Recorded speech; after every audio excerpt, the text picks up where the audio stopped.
IS curve হ'ল এনেকুৱা এডাল কাৰ্ভ যিডাল কাৰ্ভে ৰেট অফ ইণ্টাৰেষ্ট আৰু ইকুইলিব্ৰিয়াম লেভেল অফ ইনকাম বা লেভেল অফ ইনকামো ক'ব পাৰা, ইহঁত দুটাৰ মাজত এটা ৰিলেশ্যনশ্বিপ দেখায় আৰু ৰিলেশ্যনশ্বিপটো নেগেটিভ হয়। কেলে নেগেটিভ হয় আমি যদি ইন দ্য লাৰ্জ পিকচাৰত চাওঁ, ৰেট অফ ইণ্টাৰেষ্টে ইম্পেক্ট কৰে দ্য লেভেল অফ ইনভেষ্টমেণ্টক বা লেভেল অফ প্লেন ইনভেষ্টমেণ্টক।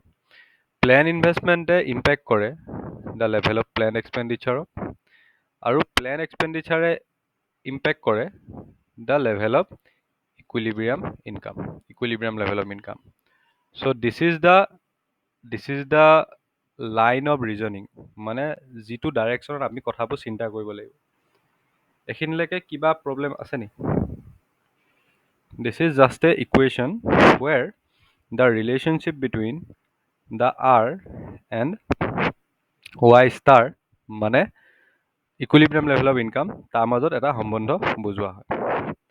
ঠিক আছে, আৰু সম্বন্ধটো কিয় নিগেটিভ হয় তাকো যদি আমি চাওঁ তেতিয়াহ'লে আমি কি পাম? যদিহে ৰেট অফ ইণ্টাৰেষ্ট কমি যায়, তেতিয়াহ'লে ইনভেষ্টৰবিলাকে বেছিকৈ ইনভেষ্ট কৰিবলৈ বিচাৰিব, গতিকে প্লেন ইনভেষ্টমেণ্টটো বেছি হৈ যাব। প্লেন ইনভেষ্টমেণ্টটো বেছি হ'লে প্লেন এক্সপেণ্ডিচাৰ বেছি হৈ যাব। প্লেন এক্সপেণ্ডিচাৰ বেছি হৈ গ'লে যোনটো ইকুইলিব্ৰিয়াম লেভেল অফ ইনকাম তাৰ যোনটো লেভেল ডেট উইল অলছ' গ' আপ। যদি এই ৰিলেশ্যনশ্বিপটো যদি চাওঁ, মাজৰ এই দুটা ষ্টেপ যদি আই ইগন'ৰ ইট, তেতিয়াহ'লে তোমালোকে দেখিবা যে আৰ আৰু ৱাই ষ্টাৰৰ মাজত যোনটো ৰিলেশ্যনশ্বিপ আছে that is a inverse relationship, বা এটা বাঢ়িলে ইটো কমি যোৱা ৰিলেশ্যনশ্বিপ, ডাইৰেক্ট ৰিলেশ্যনশ্বিপ নহয়।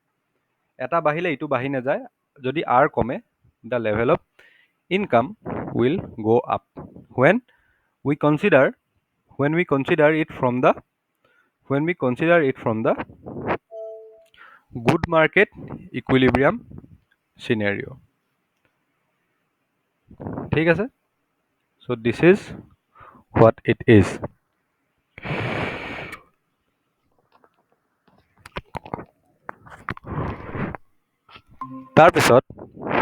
তাৰপিছত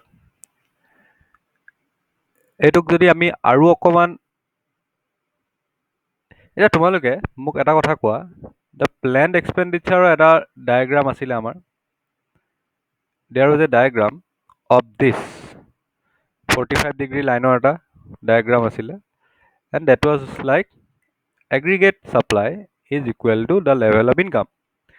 আৰু এই প্লেণ্ড এক্সপেণ্ডিচাৰ লেভেলটো, দিছ ৱাজ প্লেণ্ড এক্সপেণ্ডিচাৰ, আৰু ইয়াত কেইবাটাও পৰ্চন সোমাই আছিলে আমাৰ ইয়াত, C plus I, and C is the planned consumption, I is the planned investment.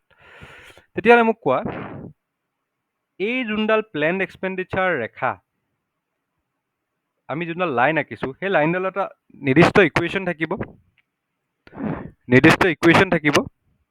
সেই ইকুৱেশ্যনটোত এক্স ভেৰিয়েবল কোনটো হ'ব আৰু ৱাই ভেৰিয়েবল কোনটো হ'ব। এক্স এক্সিছত আমি কোনটো ভেৰিয়েবল লৈছোঁ?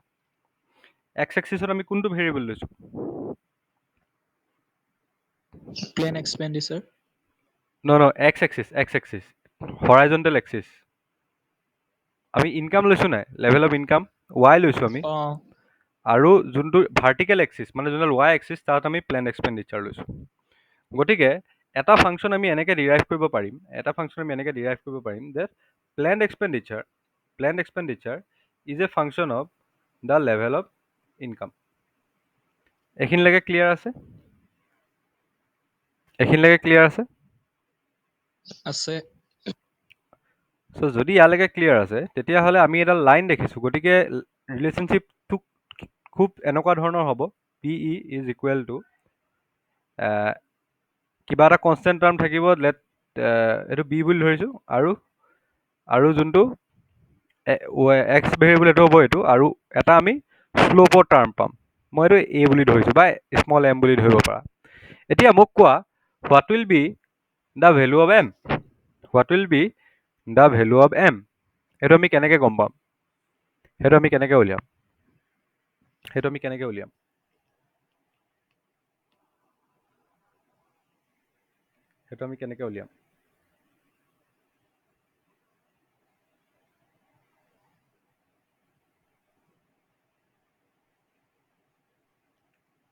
Any idea?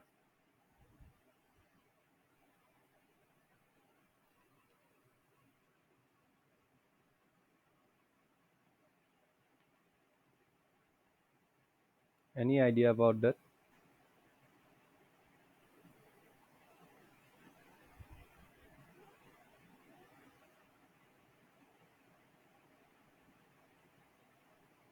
দাদা আকৌ এবাৰ কওকচোন। মানে আমি যোনডাল প্লেন এক্সপেণ্ড মই বৰ্ড নাম্বাৰ 2ত দেখাই দিছোঁ চোৱা। আমি প্লেন এক্সপেণ্ডিচাৰৰ ডায়েগ্ৰামটো আমি এনেকৈ আঁকিছোঁ নাই? আমি প্লেন এক্সপেণ্ডিচাৰৰ যোনটো ডায়েগ্ৰাম আমি এনেকৈ আঁকিছোঁ ধৰা 45 ডিগ্ৰীডাল বাদ দিয়া, জাষ্ট দিছ ডায়েগ্ৰাম চোৱা।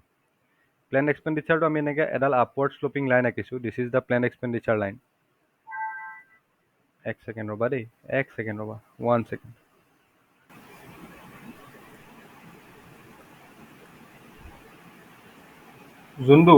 যোনডাল যোনডাল আমাৰ ফাংচন আমি পাইছিলোঁ, that is the planned expenditure function. এই লাইনডালৰ আমি ইকুৱেশ্যনটো মই তোমালোকক চাব কৈছোঁ।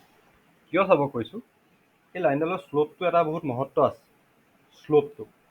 ঠিক আছে, এতিয়া তোমালোকে চোৱা এই লাইনডালৰ যোনটো slope, this is planned expenditure মানে হ'লগৈ CP প্লাছ IP।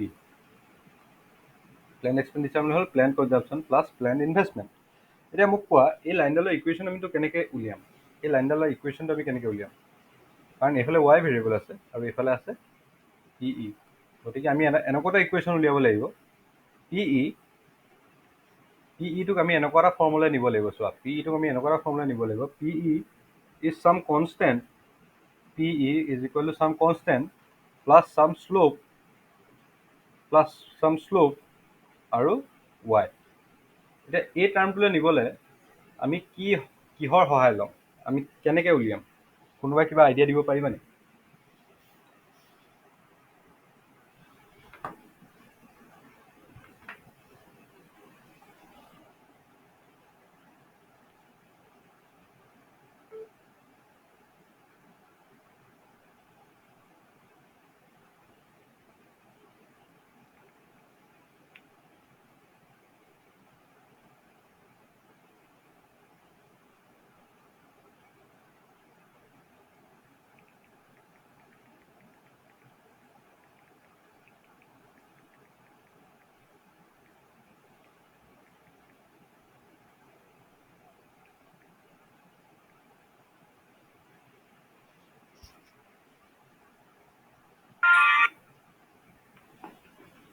এইটো কেনেকৈ উলিয়াম? এনি আইডিয়া তোমালোকৰ ফালৰ পৰা?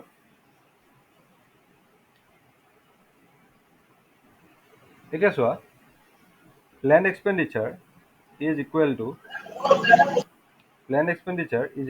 Plan consumption plus planned investment. ঠিক আছে, এতিয়া আমি যে এনেকৈ লিখোঁ, এইটো planned expenditure is equal to কনজাম্পশ্যনটো আমি এনেকৈ লিখিব পাৰিমনে? A plus BY। A means autonomous consumption, B means marginal propensity to consume। এনেকৈ লিখিম প্লাছ IP। তেতিয়াহ'লে ইয়াৰ ইকুৱেশ্যনটোক আমি এনেকৈ লিখিব পাৰিম নেকি বাৰু? কেনেবাকৈ চোৱাচোন। PE is equal to A plus IP।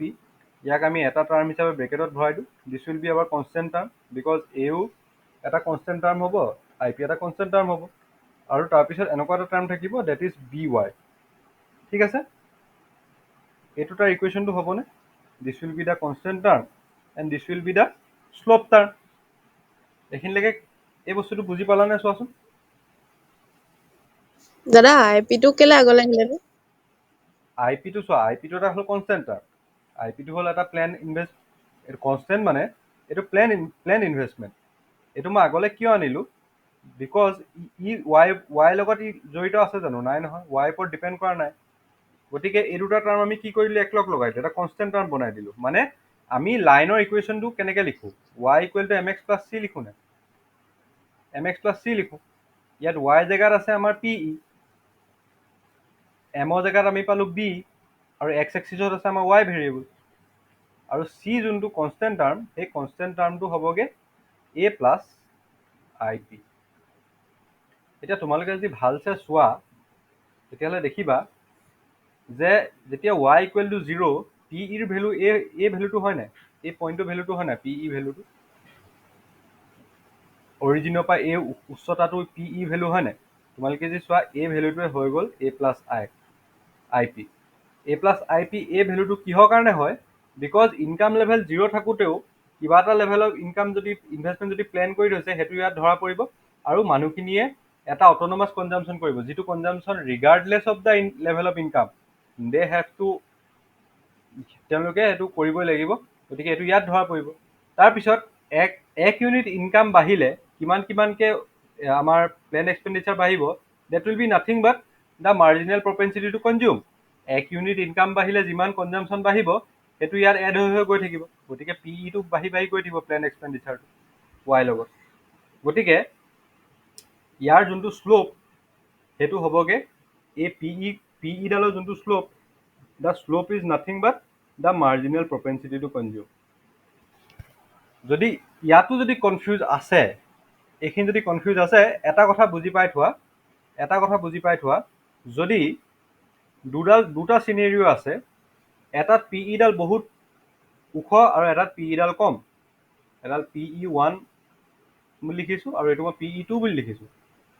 যদি এনেকৈ বেছি ওখকৈ যায় তেতিয়াহ'লে তোমালোকে এটা বস্তু মন কৰিবা, ইয়াত এম পি চি ইজ হাই, মানুহে এক ইউনিট ইনকাম বাঢ়িলে বহুত কনজিউম কৰি লয়। ইয়াত কি হয়, the M P C is low', M P C is high মানে কি, marginal propensity to consume is high. Marginal propensity to consume high মানে হ'ল যে ইয়াত কি হৈছে, এক ইউনিট ইনকাম বাঢ়িলে মানুহে ইমানখিনি এই তলৰ পি ইডালত ইমানখিনি কনজিউম কৰে, কিন্তু ইয়াত এক ইউনিট ইনকাম বাঢ়িলে অলপ বেছি পৰিমাণে মানুহে কনজিউম কৰিবলৈ বিচাৰে। তোমালোকে যদি চোৱা ৰেড পাৰ্টটো, the red part is more than the green part.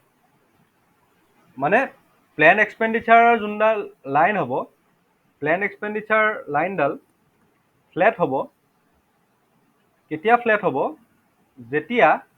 যেতিয়া এম পি চি কম থাকে, এম পি চি ল' থাকে, আৰু পি ইডাল ষ্টিপ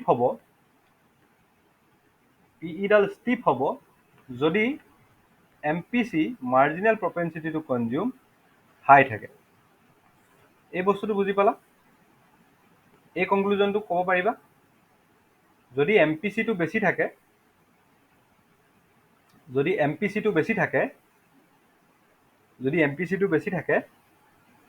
তেতিয়াহ'লে পি ইডাল ষ্টিপ হ'ব, আৰু যদি এম পি চিটো কম থাকে পি ইডাল ফ্লেট হ'ব। Is that clear?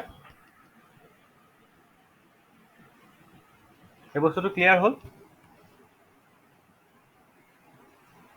হৈছে দাদা।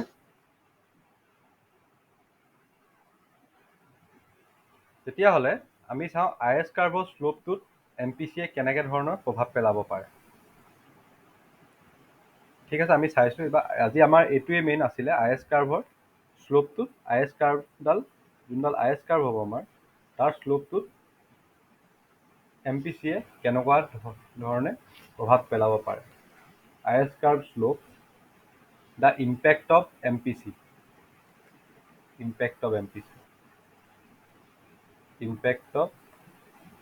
চি, এই বস্তুটো চাবা।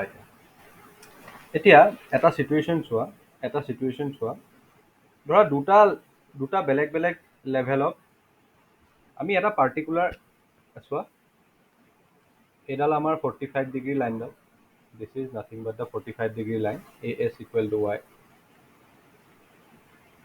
এডাল হ'ল আমাৰ 45 ডিগ্ৰী লাইনডাল, এণ্ড দিছ ইজ আৱাৰ ধৰা পি ই, আৰু এই লেভেলটোত মই কৈছোঁ যে এম পি চি ল' বুলি লৈছোঁ, অকণমান ফ্লেটকৈ আঁকিছোঁ। ঠিক আছে, ইকুইলিব্ৰিয়াম লেভেল অফ ইনকাম হ'লগৈ y1। ঠিক আছে, ক্লিয়াৰ এইখিনিলৈকে? আৰু মই গ্ৰীণ কালাৰ এডাল পি ই আঁকিম, যিডালত y1তে কাটিব, বাট তাত যোনটো এম পি চি ভেলু আছে এইটো অলপ হাই আছে। এইডাল হ'লগৈ P E 2 level, M P C high. এইখিনিলৈকে কিবা কনফিউজন আছে নি চোৱা, এইখিনিলৈকে কিবা কনফিউজন আছে নি চোৱা। ই টুডাল মই অকণ ষ্টিপকৈ আঁকিছোঁ because I am assuming M P চিটো হাই। মানুহে কনজিউম মানে যিমানটো টকা পায় কনজিউম কৰিবলৈ মানুহে বিচাৰে। দুইটাই আৰু ইকুইলিব্ৰিয়াম ভেলুটো দুইটাতে একেই আছে চোৱা, y ওৱানতে আছে। আৰু মই ধৰিলোঁ both are representative of the rate of interest of R1। যদি R1ত হয় তোমালোকে এটা বস্তু চাবা দেই এতিয়া। গতিকে আমি ইয়াত এডাল এনেকুৱা আঁকো, আমি এইটো R1 লেভেল বুলি লৈ লওঁ আৰু এইটো মই Y1 লেভেল বুলি লৈ লওঁ। গতিকে এই পইণ্টটোৱে আমাৰ দুইটা চিটুৱেশ্যনতে বুজাইছে বিকজ এই পইণ্টটোৱে এই পইণ্টটোক ৰিপ্ৰেজেণ্ট কৰিছে। ঠিক আছে, এইখিনিলৈকে।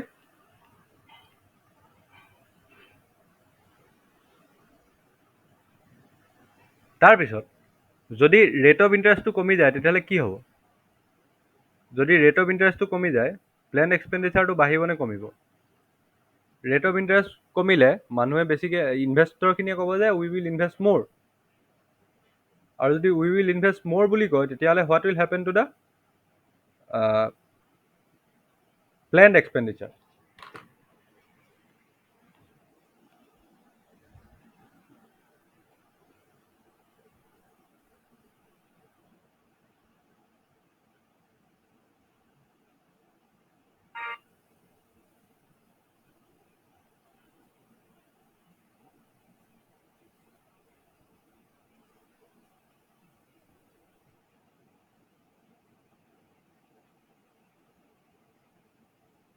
কি হ'ব? প্লেন এক্সপেণ্ডিচাৰটো বাঢ়িব নে কমিব?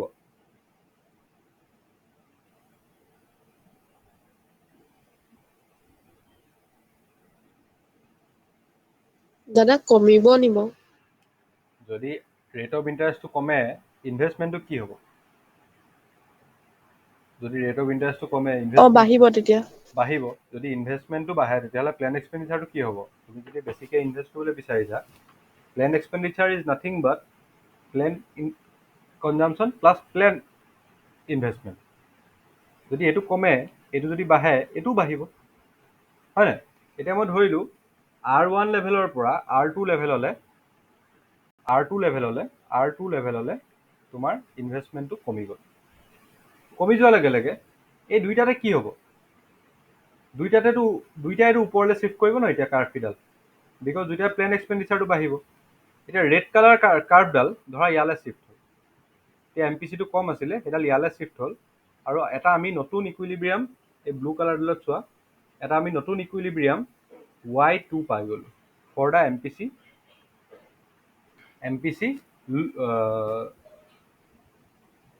চৰি নট সেইডাল নাছিলে, সেইটো আছিলে। ঠিক আছে, ৰেড কালাৰডাল শ্বিফ্ট হৈ গ'ল ব্লু কালাৰডাললৈ, যিডাল প্ৰথম এম পি চি আছিলে Y2 লে বাঢ়ি গ'ল।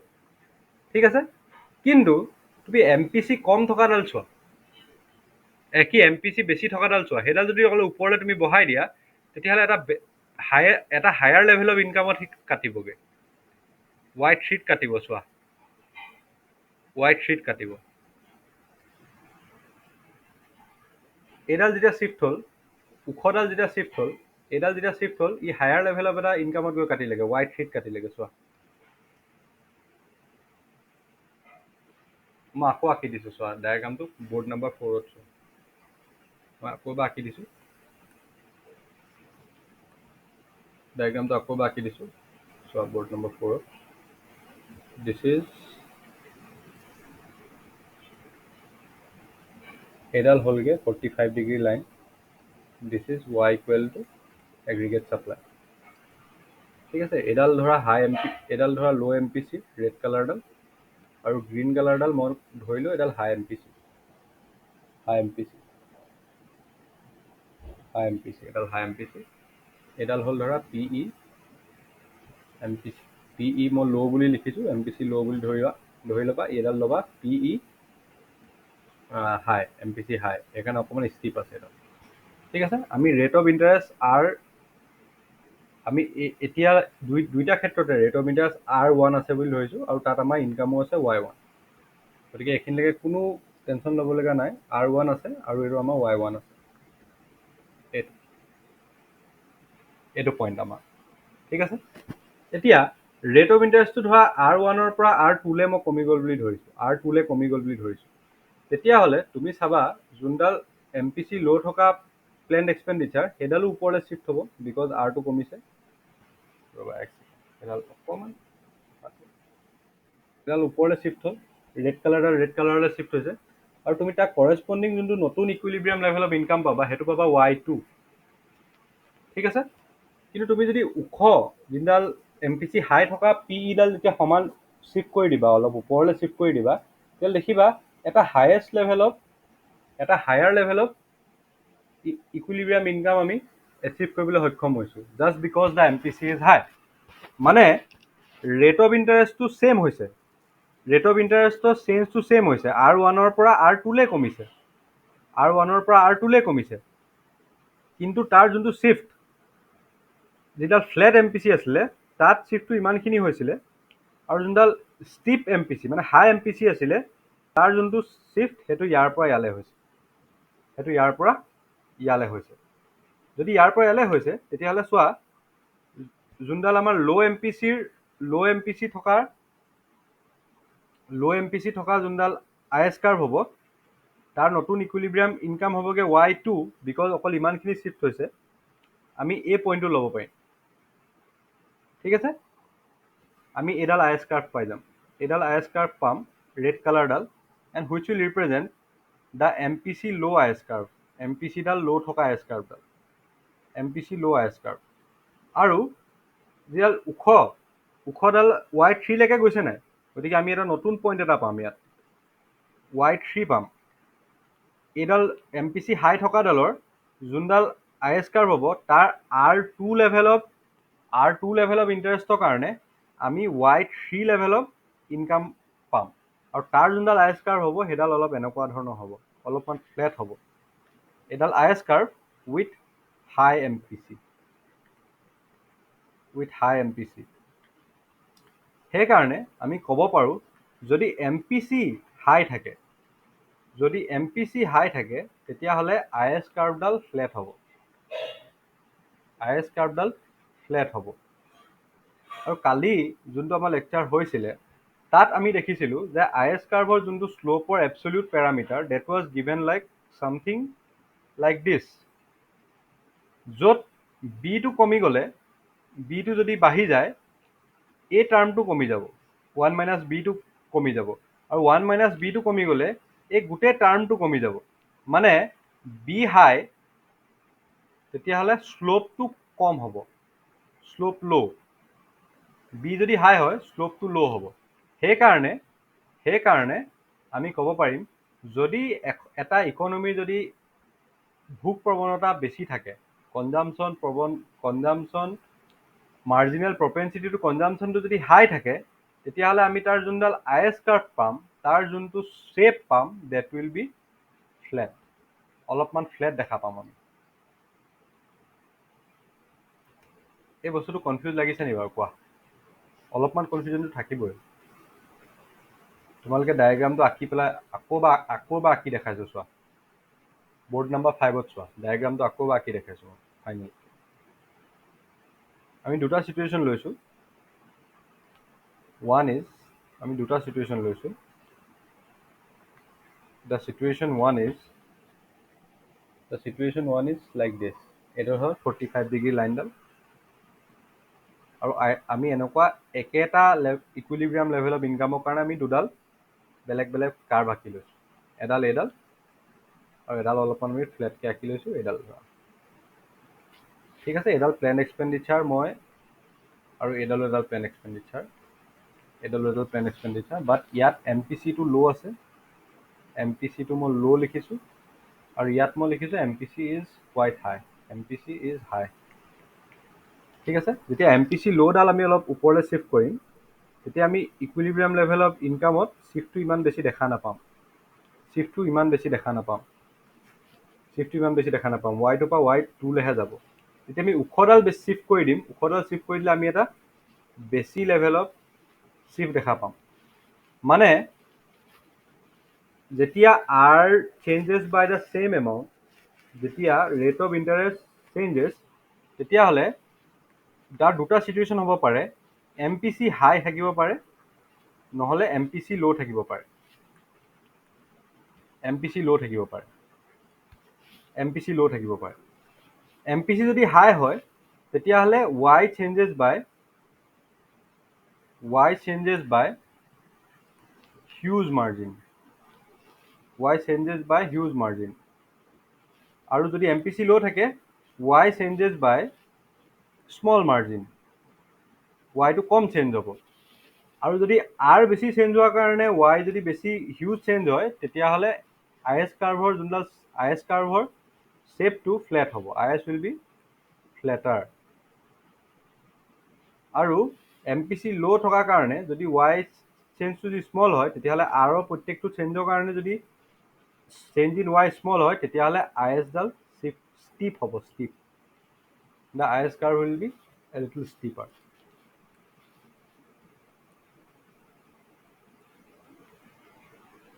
ঠিক আছে?